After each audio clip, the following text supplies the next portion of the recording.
সামরিক আইন জারি করে পিছু হটার পর এবার অভিশংসনের মুখে পড়েছেন দক্ষিণ কোরিয়ার প্রেসিডেন্ট ইউন সুক ইয়োল।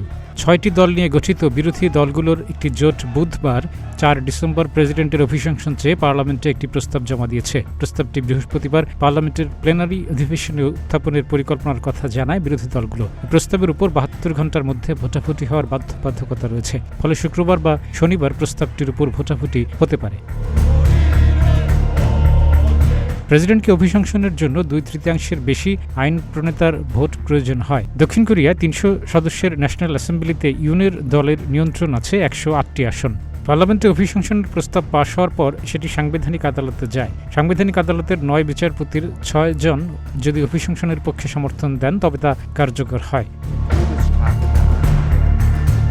সামরিক আইন জারির সব দায়-দায়িত্ব নিয়ে ইতোমধ্যে পদত্যাগের ঘোষণা দিয়েছেন দেশটির প্রতিরক্ষা মন্ত্রী কিম ইয়ং হিউন।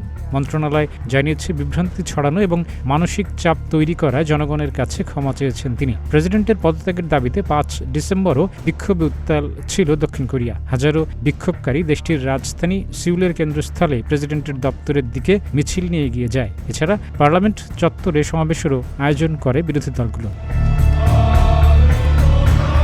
মঙ্গলবার রাতে টেলিভিশনে দেওয়া এক ভাষণে হঠাৎ দেশে সামরিক আইন জারি করেন প্রেসিডেন্ট ইউন। সেনারা তখন পার্লামেন্ট ভবনেও ঢুকে পড়েছিলেন। তবে আইন প্রণেতারা তাদের সেই চেষ্টা রুখে দেন। সামরিক আইন জারির কয়েক ঘণ্টা পর বিক্ষোভের মুখে তা প্রত্যাহারের ঘোষণা দেন ইউন। সামরিক আইন জারির ঘোষণা দিয়ে ইউন বলেছিলেন, পারমাণবিক অস্ত্রের দেশ উত্তর কোরিয়া এবং উত্তর কোরিয়াপন্থী রাষ্ট্র বিরোধী বাহিনীগুলো থেকে দেশকে এবং অবাধ সাংবিধানিক শৃঙ্খলাকে সুরক্ষিত রাখতে সামরিক আইন জরুরি।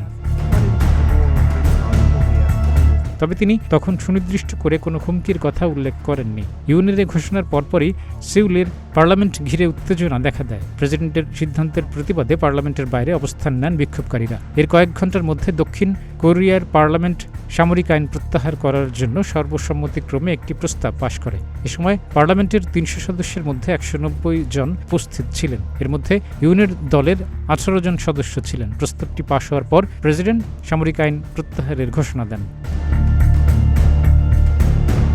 কাজী আমদাদ, প্রতিদিনের বাংলাদেশ।